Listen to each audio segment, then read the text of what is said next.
So we're working on the 3588 that's got the transmission shaft failure, and I pretty well got it buttoned back up. There she still is sitting on the stand. Let me show you what that left-handed shaft looks like. So there's our new left-handed shaft and new countershaft rear bearing.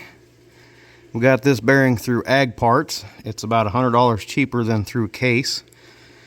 There's a significant difference, obviously, in the left-handed shaft as to the right-handed shaft, but without knowing, that's the right-handed. You see the keyway? That's for a collar to slide over that. That's got a little tang in there, and you bend the round parts of that collar over against the nut to keep it from coming off. Now, without knowing any better, you'd think, well, this one's got it too, except they don't. The left-hand nuts do not have that notch in there for a collar. But in case I forgot, I took a chisel and chiseled it in there LH. So to lock this guy in, what do? Well, we don't have a flange, so it's essentially sitting right against that bearing. And what we did was use some, not red, but blue Loctite. Loctited that guy good and tight, hit it with the impact. And my DeWalt half-inch drive impact is the high torque one, but I went ahead and put the my big 3-foot ratchet on it and bounced on her a little tighter, and it moved a little bit, so I know we got her good and tight. So we used the blue Loctite, and I drilled a hole in there and put this 1/8 roll pin inside there as well, and then I had to polish it inside so it wasn't going to be rubbing on that PTO shaft. The outside's not such a big deal. There's nothing there for it to hit. But there you go. She's not going to wiggle herself back out of there. Now, if you're wondering how to hold that shaft, is when you're bouncing on that guy with a 3-foot ratchet, she's going to be spinning. Well, you can put some pry bars up in here or whatever, try to hold them. I went ahead and put my shift forks back on, and I thought, what the hell, I can slide these into gear. Put that one in gear and put this one in gear so that we're stuck in 2 gears, and she won't be able to move. Make sure I put them back free so I don't forget, and put the top cover on with it stuck in 2 gears. Do you guys hear that? Sounds like there's a pond or something in here. Let's go have a look. So we had a bunch of chunks from that front bearing coming out, and well, there's a few rollers that were knocked out of there. A few of them are still bouncing around here somewhere in the oil dry. There's part of the cage right there. So I had to get a new bearing for that. I think I got that one from Case. It was like $75. Not terrible. It was with the race, so it wasn't terrible. So we had to put a new bearing into that. We had to go through the book, do the procedure for resetting the preload on that bearing. It's not terrible. It's kind of a pain, but I had to go down to the store this morning and get another shim. It was like a 4,000 to 5,000 shim, because we had to get a little less pressure on it because it was a little bit tight. You got to put a rolling torque adapter set on there so you can see what the rolling load limit is on that shaft. So if you can hear that water running sound, we've got those chunks from that shaft inside the rear transmission, and they're inside that. I took the hydraulic pump off so we could look in there and get that shaft out and so on. But upon looking in there, there's a bunch of flakes and chunks and all kinds of shit from that shaft being broke. Well, a couple years ago, when we had that 2394 give us some problems, I had to flush the rear housing on that tractor.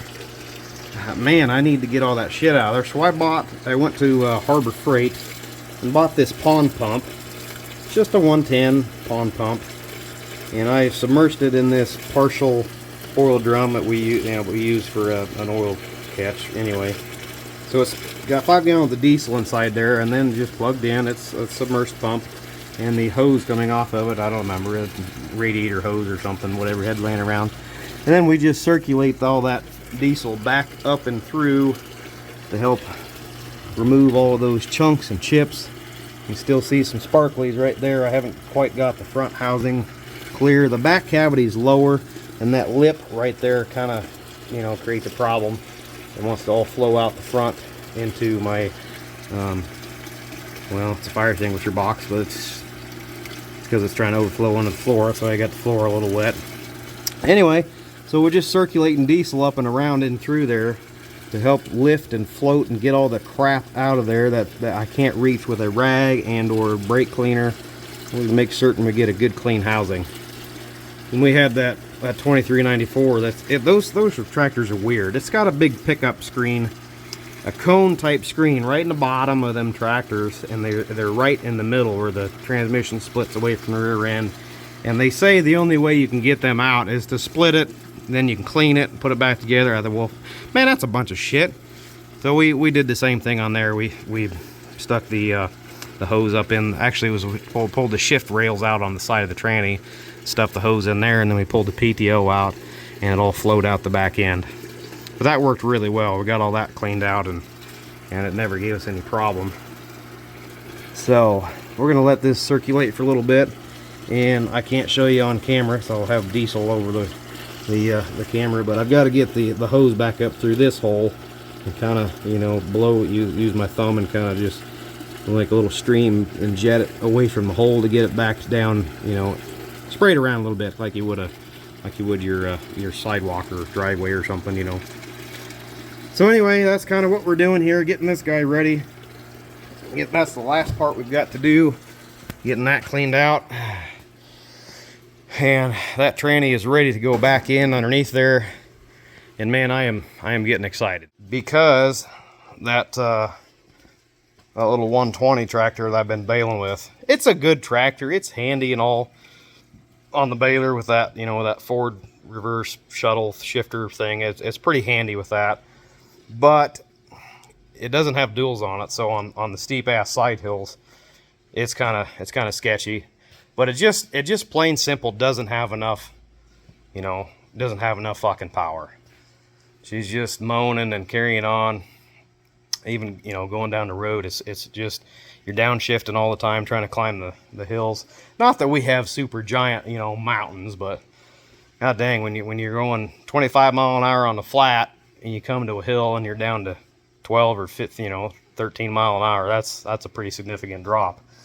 The same way with baling, you know, you can zip right along on the flat ground, and you get into them fucking hills. It's, you know, gentle hills, and it's, I don't know, like 3 mile an hour. It fucking sucks.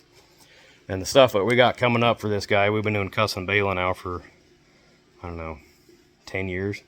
One particular customer, we bail for him every year, and he did the same stuff every year. Now this year he sold all his cows, and he's planning on doing something different, raising some bred heifers or something in the winter. So he's got nothing on the ground. He's like, well, shit, I might as well bale all that pasture. All right, well, that fucking pasture is steep as shit. That's why it's pasture and not, you know, crop ground. So we've got a bunch of steep shit coming up to do for him, and he keeps asking me, hey, you got that anteater back on there? I'm like, nope, I'm still waiting on parts or waiting on a bearing, or I'm baling, I don't have time. Because, man, you're going to want to get that on there. We got to do that steep pond dam. He also mows the backside of his pond dam, which is, it's a little sketchy. No, whatever. So, anyway, just trying to wrap this guy up, get her back out of here, get her back on her own wheels, get this front end unsupported. Yeah. All right, guys, well, stay tuned. I'll probably get some drone footage of baling here coming up here next week, I think. Not a whole lot going on. I took the cultivating tractor down south to do those beans yesterday, and man, I fought it. I didn't have any tools with me. That was stupid. But no, the beans are up, looking great. They're about that tall, about 3 inches, and the dirt, the soil is just so mellow and so soft. That little John Deere cultivator, the shanks are sinking in clear up to the rolling shield, or not rolling shields, the flow shields that are on there.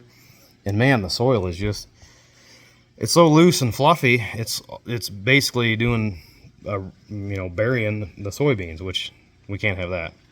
If I had some tools there, I might have been able to adjust it to where it wasn't digging quite so deep and flowing so much soil. But Anyway, so I gave up on that. I came back. I did, I don't know, 15 acres down there. It took me 3.5 hours, 12 to 15 acres. I was just creeping, man. Low second at about 1,300 RPM. Yeah, that was quite an afternoon. And it's right on the pavement. That farm's right on the pavement right there. And there's the counties coming through and putting concrete on. And like, hey, yeah, we're gonna be here the next 3 or 4 days, right in front of where you're farming. Well, shit. Well, at least at least I don't have to hurry up and get back down there, because the soybeans need to grow another inch or two before I can effectively cultivate them without burying them. So. Alright guys, thanks for checking in on me. Hopefully the next video we'll have this guy out. This is a 35, but it's got the 37 sticker on it. But anyway, make sure you give me a thumbs up. Questions, comments, certainly hit me up down below. And don't forget, guys, hit that subscribe button. I think the analytics say like 80% of you guys watching these videos are not subscribed. So do me a favor and do a Facebook or do YouTube a favor, hit that subscribe button. All right, catch you later.